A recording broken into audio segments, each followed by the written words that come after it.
하도록 하겠습니다. 우리 고린도후서 7장 1절부터 우리 10절까지의 말씀입니다. 교독하겠습니다. 그런즉 사랑하는 자들아, 이 약속을 가진 우리는 하나님을 두려워하는 가운데서 거룩함을 온전히 이루어 육과 영의 온갖 더러운 것에서 자신을 깨끗하게 하자.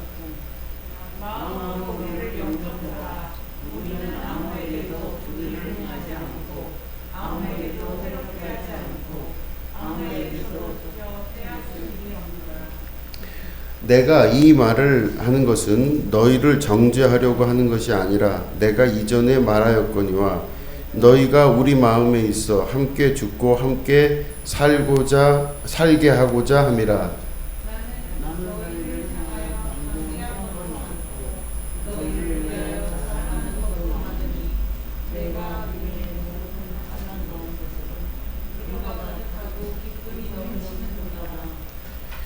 우리가 마게도냐에 이르렀을 때에도 우리 육체가 편하지 못하였고 사방으로 환난을 당하여 밖으로는 다툼이요 안으로는 두려움이었도다.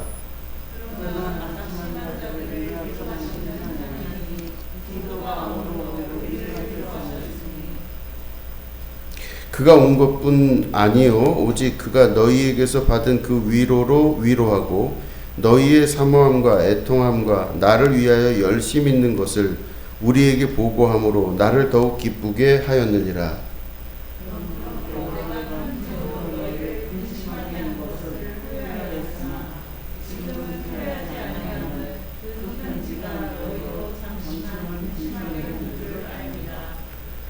내가 지금 기뻐함은 너희로 근심하게 한 까닭이 아니요 도리어 너희가 근심함으로 회개함에 이른 까닭이라. 너희가 하나님의 뜻대로 근심하게 된 것은 우리에게서 아무 해도 받지 않게 하려 함이라.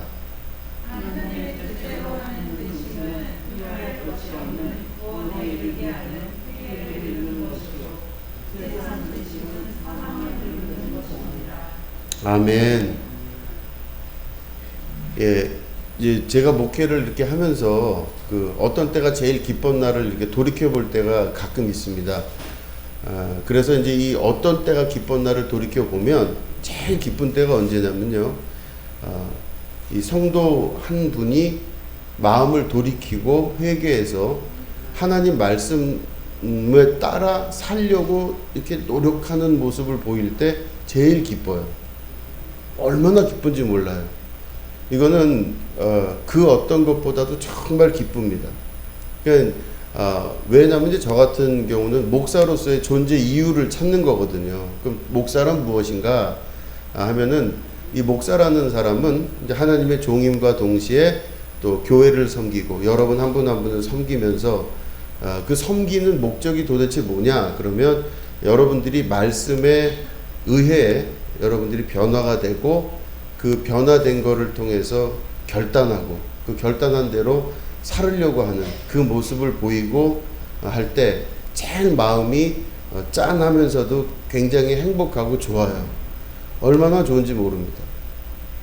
그래서 목회자로서의 그 마음은 아마 하나님의 마음과 같은 마음인 것 같습니다. 하나님도 우리가 돌아서서 하나님께로 가기를 원하시는 거예요. 아버지 마음으로 돌아가기를 원하고 우리 아버지의 마음과 같은 마음을 품고 육신의 소욕과 정욕과 이생의 자랑과 이생의 안목대로 내 인생을 소진하고 사는 것이 아니라 아버지의 뜻대로 거룩함과 순결함과 우리 아버지께서 나를 창조하셨을 때의 그 원형의 모습대로 돌아가서 그렇게 살게 되기를 정말 간절히 하나님은 바라고 계시는 거거든요. 그래서 회개하라, 천국이 가까이 왔다. 돌이켜라 하시는 그 모든 말씀들이 딱 그 말씀인 겁니다. 그때가 제일 기쁘고 좋습니다. 제일 좋아요. 하나님 말씀을 듣고 그 말씀대로 살려고 노력하려고 할 때, 그 수고하려고 할 때 그 모습을 보는 이 목사로서는 제일 행복해요.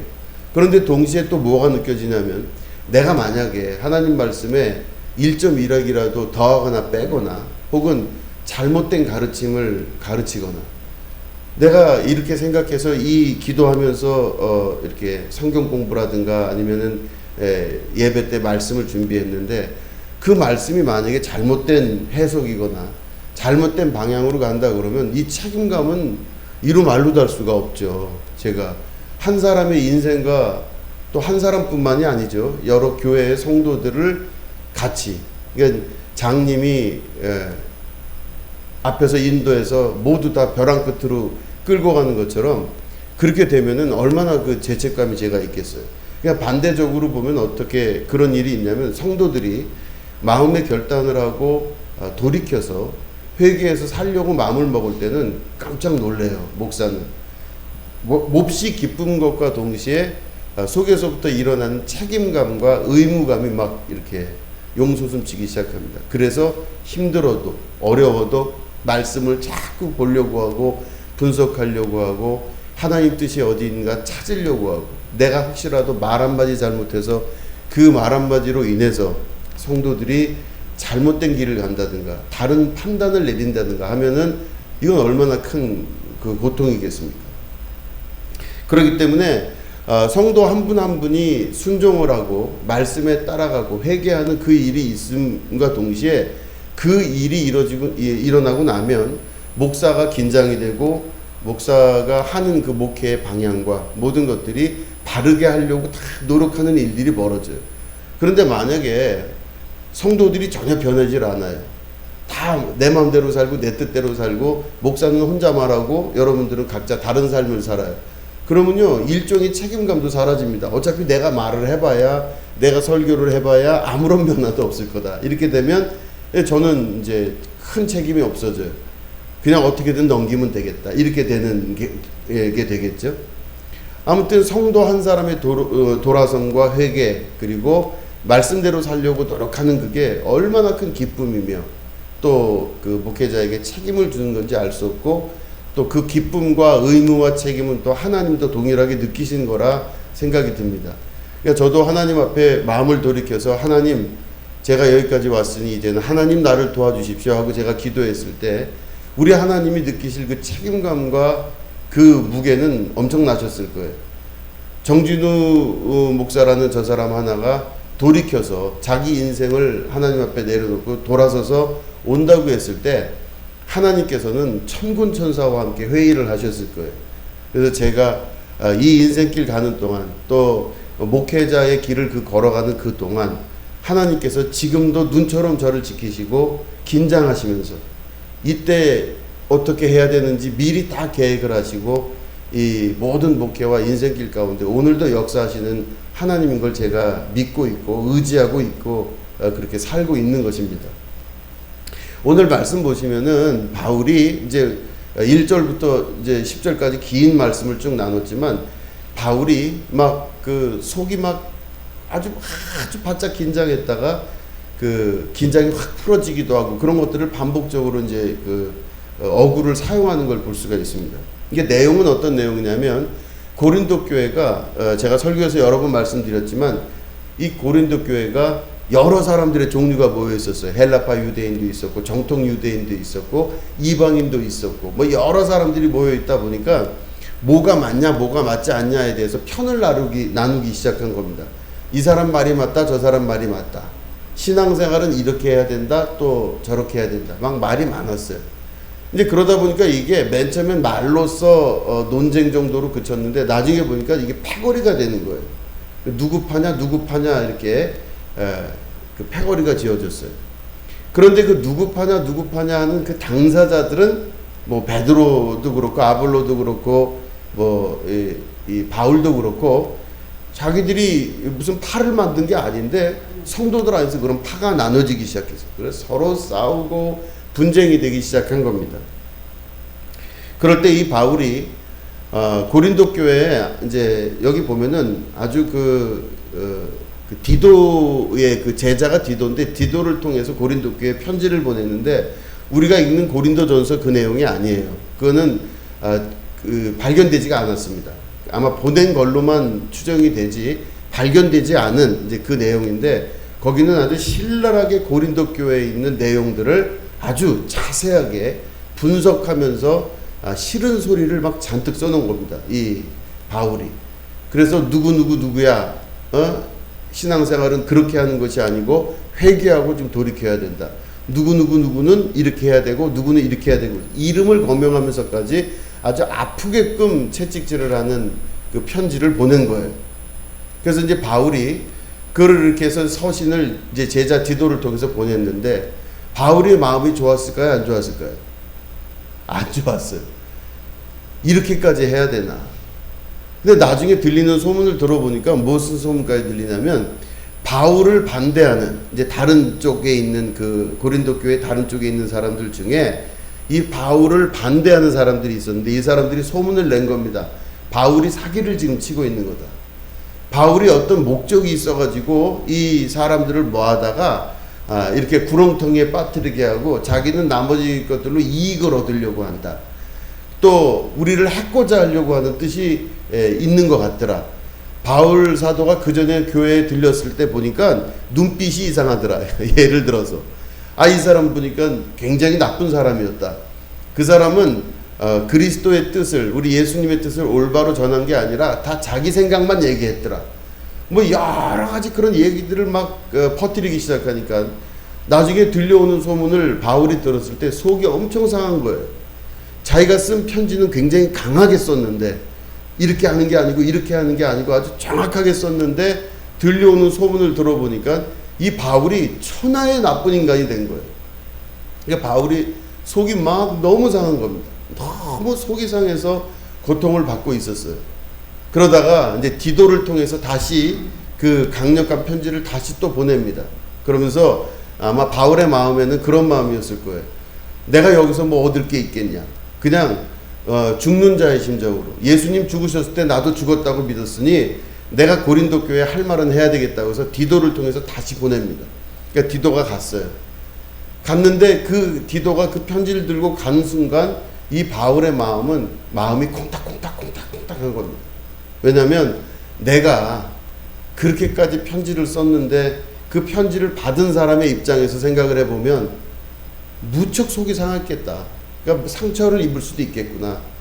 뭐 A라는 사람에게 그 사람에게 신앙생활 똑바로 하라고 편지를 썼는데 디도를 통해서 그 A라는 사람이 그걸 받아서 행복하고 기쁜 게 아니라 이 사람이 마음을 돌이켜서 이거 사도 바울 이 사람은 안 되겠구나. 아예 마음을 그냥 접어버릴 수도 있겠구나 하는 생각을 바울이 한 거예요.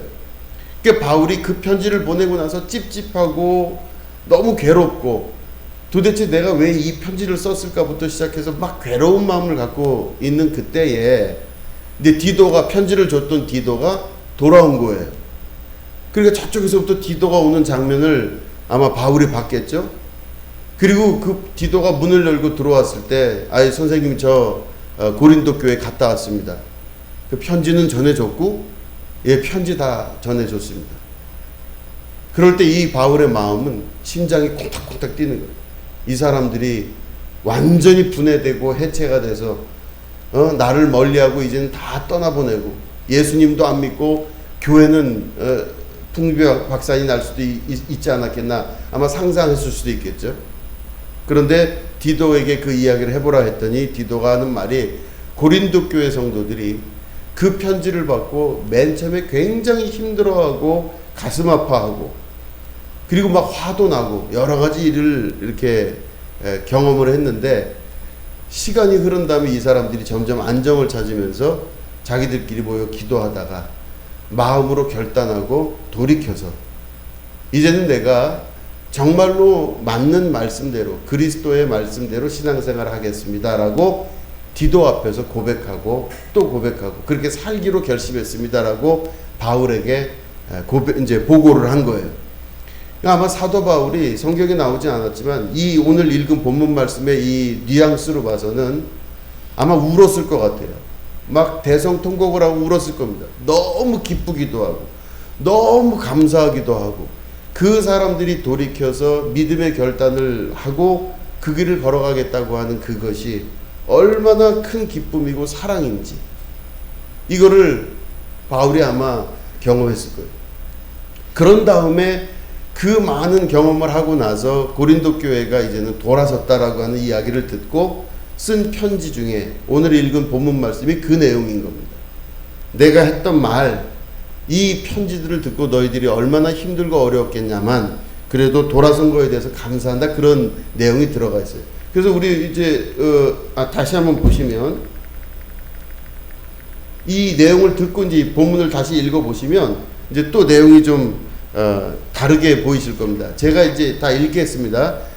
잘 들어보세요. 그런즉 사랑하는 자들아, 이 약속을 가진 우리는 하나님을 두려워하는 가운데서 거룩함을 온전히 이루어 육과 영의 온갖 더러운 것에서 자신을 깨끗하게 하자.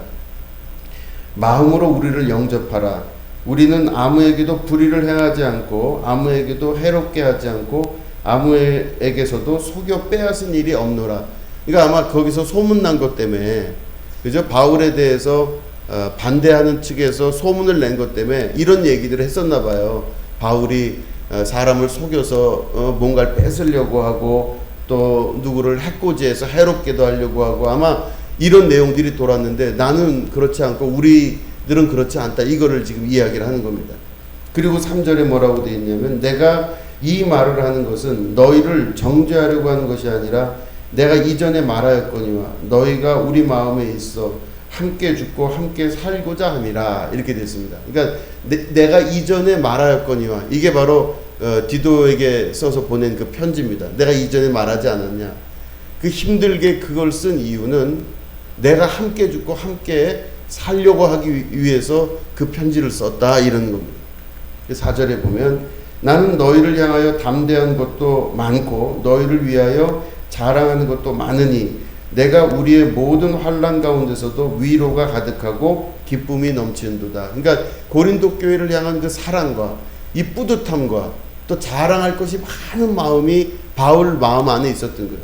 고린도 교회 성도만 생각하면 그냥 너무너무 뿌듯한 마음과 자랑하고 싶은 그런 마음들이 있었다, 이제 이 말씀을 하고 있죠. 5절에 보면, 우리가 마게도냐에 이르렀을 때에도 우리 육체가 편하지 못하였고 사방으로 환난을 당하여 밖으로는 다툼이요 안으로는 두려움이었도다. 그러니까 이제 마게도냐를 가면서 그쪽에서 선교를 할 때 많은 고통을 당했다, 이제 그 이야기를 하는 거죠. 그러나 낙심한 자들을 위로하시는 하나님이 디도가 옴으로 우리를 위로하셨으니, 그죠? 디도가 이제 왔을 때 그 고통 중에도 큰 위로를 받았다는 겁니다, 바울이. 어떤 내용이냐면 고린도 교회가 돌아섰다는 겁니다. 믿음으로 결단했다는 거죠. 그가 온 것뿐 아니요 오직 그가 너희에게서 받은 그 위로로 위로하고 너희의 사모함과 애통함과 나를 위하여 열심히 있는 것을 우리에게 보고함으로 나를 더 기쁘게 하였느니라. 그러니까 그 보고를 받고 너무 행복한 거였었어요, 이 바울이. 그러므로 내가 편지로 너희를 근심하게 한 것을 후회하였으나 지금은 후회하지 아니함은 그 편지가 너희로 잠시만 근심하게 한 줄을 알미라. 제가 말씀드렸죠. 디도를 통해서 편지를 보냈는데 그 편지를 보낸 것 때문에 바울이 근심을 했대요. 그죠? 여기 보면 내가 편지로 너희를 근심하게 한 것을 후회하였으나, 그래 됐어요. 아이고 이거 괜히 썼다. 이거 써서 무슨 도움이 되며 이거 써서 무슨 돌이킴이 있겠냐. 그렇지만 같이 죽고 같이 살고자 하는 마음으로 편지를 썼어요. 그런데 지금은 후회하지 않는데요. 왜냐하면 그 편지가 너희로 잠시만 근심하게 한 줄을 알미라, 그런 거예요. 그러니까 그 편지를 받는 그때는 너무 속상하고 힘들었겠죠. 이 사도 바울이 한 사람 한 사람을 지목하여서 당신은 이게 잘못됐고 이게 잘못됐기 때문에 신앙의 길로 돌아설 때는 이렇게 살아야 됩니다라고 그 말을 들을 때 얼마나 마음이 아팠겠습니까? 근데 그게 지속적인 게 아니라 잠시 괴로웠다는 거죠. 자, 그러고 보시면 9절 보면, 내가 지금 기뻐함은 너희로 근심하게 한 까닭이 아니요 도리어 너희가 근심함으로 회개함에 이른 까닭이라. 너희가 하나님의 뜻대로 근심하게 된 것은 우리에게서 아무 해도 받지 않게 하려 함이라. 그죠? 여기 보시면 바울이 너무 기뻐한 것은 고린도 교회 성도들이 그 편지를 받고 괴로워하고 근심하고 하는 거를 기뻐하는 게 아니라 그거를 통해서, 그 근심함을 통해서 회개함에 이른 것 때문에 너무너무 감사하고 기뻐하는 거예요. 회개해서 돌이켜서 다시금 신앙생활을 잘하고자 하는 그 믿음 때문에 이 바울이 그토록 기뻐하고 행복한 마음을 가지게 되었다는 겁니다. 자, 그래서 마지막으로 10절을 보면 하나님의 뜻대로 하는 근심은 후회할 것이 없는 구원에 이르게 하는 회개를 이루는 것이요 세상 근심은 사망을 이루는 것이니라. 이렇게 말씀이 10절 이렇게 끝납니다. 자, 보시면은 우리 분석을 좀 해보면은 7장 2절에 이제 보면은 우리가 읽은 본문 말씀 7장 2절 보면 마음으로 우리를 영접하라 이렇게 돼 있어요. 근데 이 영접하라는 게 이제 뭐냐면 코레사테라고 하는 이제 히라보입니다. 근데 이 코레사테의 원형이 코로스예요. 코르스가 바로 뭐냐면은 어떤 장소를 마련하다, 이게 코르스라고 합니다. 이게 어디에 쓰였냐면 예수님께서 마가 다락방 예수님께서 최후의 만찬을 할 때 그 마가의 다락방을 빌릴 때 그 장소를 마련할 때 그 동사를 코르스라고 하는 동사를 썼어요. 근데 마음으로 우리를 영접하라 할 때 이 영접하라는 뜻이 바로 장소를 마련해라 그런 뜻입니다. 그러니까 다시 말해 마음속에서 우리가 들어갈 자리를 만들라 그런 말씀이에요. 이 말씀은 왜 중요하냐면 우리 마음속이 꽉 차 있습니다. 대부분 어떤 생각으로 꽉 차 있어요. 이 생각 이외의 것들이 잘 들어오질 않아요. 그러니까 내가 마음을 돌이킬 기회가 별로 없는 겁니다. 내 마음이 꽉 차 있으면요, 세상 여러 가지 일들로 마음이 꽉 차 있을 수도 있고 또 어떤 상황에 따라서 그 감정적인 것들로 마음이 꽉 차 있을 수가 있잖아요. 그러면요, 내 마음이 꽉 차 있으면요, 그 사람 마음이 꽉 차 있으면 마음을 돌이킬 수가 없어요. 어떤 방식으로도 돌이킬 방법이 없습니다. 꽉 차 있는 사람은 돌이킬 방법이 없어요. 그러니까 신앙생활을 하지만 예를 들어서 내 마음에 말씀이 마음 안으로 들어가야 되는데 마음에 들어갈 자리가 없는 거예요. 이 여유 공간이 없어요. 이 여유 공간이 없어요.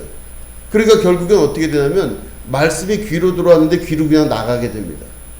그러니까 교회 나와서 예배를 드려도 이 귀에 들어왔는데 귀 밖으로 그냥 나가요. 그러니까 말씀은 분명히 들었는데 말씀이 마음 밭에 들어가지는 않는 겁니다. 그러니까 왜 그 이유가 뭐냐 그러면 마음 안에 꽉 차 있는 거예요. 자기 생각과 자기 마음으로 꽉 차 있어요. 그러니까 이 마음의 꽉 참으로 인해 말씀을 들어도 안에 들어가지 않고 한 귀로 듣고 한 귀로 흘리게 되는 경우가 됩니다. 그러니까 아무리 씨를 뿌려도 그 씨가 뿌리를 내릴 수가 없는 겁니다. 그래서 보면 신앙생활을 우리가 다 하지만 신앙생활 안에서 보면 말씀을 안 듣는 경우도 되게 많아요. 말씀을 이렇게 한 귀로 듣지만 그냥 알아서 빼는 경우가 많이 있어요. 왜냐하면 말씀이 마음밭에 들어갈 여유가 없어요. 내 생각, 내 틀, 내가 살아왔던 방식, 내 가치관 이런 것들이 이미 틀이 딱 잡혀져 있으면요, 이거는 오래된 그 세간살이들, 장롱부터 냉장고부터 오래된 것들이 다 자리를 차지하고 있기 때문에 거기에 그 어떤 누구도 들어가서 한 발짝이라도 자리를 마련할 수가 없게 될 때, 그렇게 되면은 신앙생활의 변화가 쉽지가 않다라는 겁니다. 교회를 다니는 게 아니라 정말로 신앙생활을 한다고 하는 것은 교회를 다니는 자가 아니라 신앙생활 한다는 것은 그 마음의 빈자리를 마련해서 우리를 영접하라. 다시 말해 하나님의 말씀이 들어올 자리를 영접할 수 있는, 다시 말해 자리를 마련할 수 있는 신앙생활이 될 수 있으셔야 됩니다. 더더군다나 자리를 마련하는 정도가 아니라 그 말씀이 들어와서 주인 노릇을 하셔야 되잖아요. 태초에 말씀이 계시니라. 말씀이 하나님과 함께 계셨고 그 함께 계신 하나님의 말씀이 이 땅에 오셨다고 말하는 게 요한복음입니다. 그러니까 말씀이 내 안에서 그냥 한쪽 자리를 차지하고 있는 거가 아니라 주인 노릇을 할 수 있도록 내 자리를 만들어 드려야 돼요. 그 말씀을 다시 한번 상고하고 또 생각하고 이렇게 살아야 되나라고 그것들을 결정하는 그 결단의 일들이 일어나게 되는 것은 말씀이 내 안에서 주인 될 때 나타나는 현상들입니다. 그렇기 때문에 여러분 이 고린도 교회는 아까 말씀드린 요건데 설교 맨 처음에 말씀드린 바울에게 저항이 있고 바울에 대해 안 좋은 소문을 퍼뜨렸고 또 바울은 그렇지만 속이지 않고 불의를 행하지도 않고 하는 것들을 말씀하고 있는 것이죠. 그래서 이건 아까 이제 설교 서두에서 다 말씀드린 이제 내용들입니다. 그러나 이제 회개하고 돌이켰다 이렇게 말씀하고 있는 것이죠. 결국엔 뭐냐면 내 마음 속에 하나님의 말씀이 들어와서 주인 노릇하실 수 있는 자리를 마련하는 게 중요합니다. 자, 그러면 내 마음속이 꽉 차지 않고 예수님 말씀이 내 안에 들어와서 주인 노릇하시려면 세간살이를 빼셔야 되겠죠. 근데 세간살이 빼는 게 쉽습니까? 안 쉽습니까? 어렵죠. 요즘 TV 보면은 뭐 신박한 정리인가 뭔가 그 프로그램이 있어서요. 그냥 집이 이렇게 있는 그 짐이 많은, 대부분 짐이 많죠. 근데 거기서 이제 사람이 와가지고 이거 빼고 저거 빼고 이거 빼고 저거 빼고 이거 해갖고 그 집에 버리는 거. 그래서 깔끔하게 딱 필요한 것만 있게 하는 이제 그런 프로그램이 있더라고요. 그 차인표 와이프 시네라도 나오고 뭐 그러더라고요. 요즘 보면 이렇게 이제 깔끔하게 사는 거에 대한 이제 그 욕구들이 많은 겁니다. 근데 거기 이게 보면은 박스를 큰 걸 2개를 갖다 놔서 정말 버릴 수 있는 거는 이쪽에 놓고 정말 이건 못 버리겠다 하는 것들은 왼쪽에 놓고 이렇게 하는 게 있어요. 그럼 주인들이 이제 이걸 버려야 되냐고 물어보면요. 그걸 붙들고 한참 쳐다보고 있어요.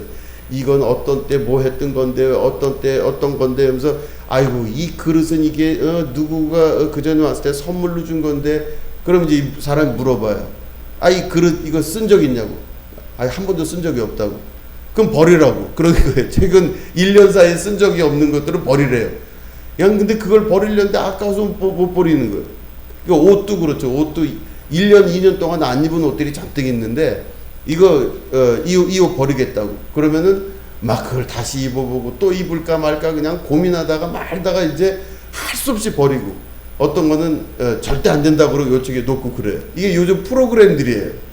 그러니까 제가 그걸 보면서 참 재밌는 게, 사람의 심리가 정말로 쓰던 것들, 이 손에 묻은 것들, 익은 것들 버리는 게 진짜 이게 이게 보통 어려운 게 아니거든요. 그죠? 우리들도 다 그렇게 사시잖아요. 저도 뭐 웬만해서 버리지 않는데, 그 뭐 버리려고 맘만 먹으면 아주 그게 힘들어요. 하물며, 이 쓰던 물건도 그런데. 그러니까 뭐 물건은 어차피 사서 쓸 때까지 뭐 낡고 이런 게 있어서 그것마저도 그런데, 마음은 오죽하겠습니까? 내가 아무 의심 없이 내가 마음을 항상 쓰고, 마음의 생각도 습관이 있어서 항상 했던 생각 또 하거든요. 항상 했던 습관적인 생각을 또 하다 보는데, 그 습관을 버리는 게 얼마나 어려운 건지 모르겠어요. 그걸 버리라고 그러는 거는요, 죽으라고 그러는 거랑 비슷한 느낌이 드는 겁니다. 아니, 내가 항상 그 생각하고 그 마음 먹고 살았는데 그거를 하지 말라고? 이 힘들어요. 그런데 이 말씀 안에서 보면 마음의 자리를 만들 수 있으셔야 돼요. 그죠? 마음의 자리를 만들어서 그거를 내려놓을 수 있어요.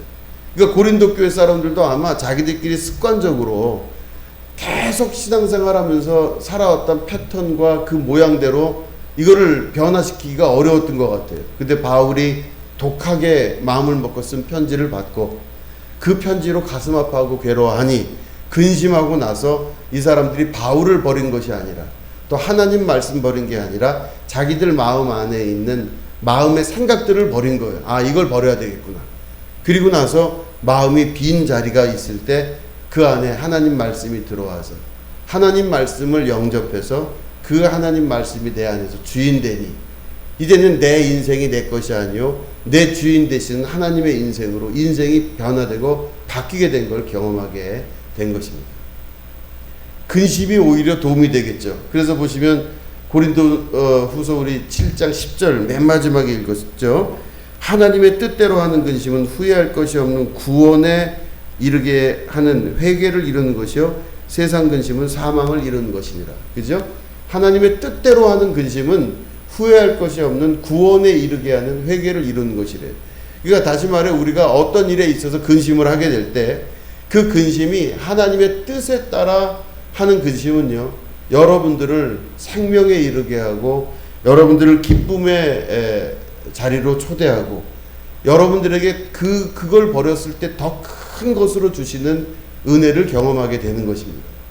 그렇기 때문에 잠시 버리는 것이, 그게 속상하고 힘들지 몰라도 그걸 버림으로 말미암아 누릴 수 있는 더 큰 은혜가 바로 하나님께서 주신 근심입니다. 하나님께서는 그래서 때로는 우리가 근심에 처할 수 있도록, 또 고민할 수 있도록 그 자리로 우리를 이끌어 가시는 걸 볼 수 있습니다. 그런데 만약에 세상 근심이다 그러면 저 세상 근심은요. 세상 근심은 하면 할수록 뼈가 삭고 고통스럽고 아프고 괴롭고 병들고 하는 것들의 근원이 됩니다. 그러니까 세상 근심은 아무런 도움이 안 돼요. 근심을 해봤자 아무런 도움도 안 되는 근심을 바로 세상 근심이라고 말하고 있는 것이죠. 그러나 하나님의 뜻대로 하는 근심은 아무 문제 없습니다. 그 근심은 근심할수록 우리가 회개할 수 있는 길, 그리고 하나님의 뜻대로 살 수 있는 길을 우리에게 제시하시는 놀라운 은혜가 그 안에 있다라고 하는 것이죠. 자, 오늘 말씀의 결론은 내 뜻대로 하지 아니하고 하나님 뜻대로 하는 것이 쉽지는 않지만 그를 결단하고 결심한 자는 반드시 하나님 책임져 주시고 또 그것들을 이끌어 가시고 나는 정말 죽었다고 생각하는 그 순간 절대 그 사람의 죽음 가운데 놓지 아니하시고 살리시고 이끄시고 회복시키시고 본인의 뜻대로 하나님 나라를 만들어 가시는 우리 하나님의 역사가 반드시 있다라는 것을 여러분 믿으시고 여러분들 안에 하나님의 나라가 또 여러분들 가정과 직장과 학교와 또 하는 모든 사업과 인간관계와 모든 것 안에 하나님의 주권이 이루어지는 축복의 여러분들의 삶이 되기를 정말 주님의 이름으로 축원드립니다. 예, 기도하겠습니다.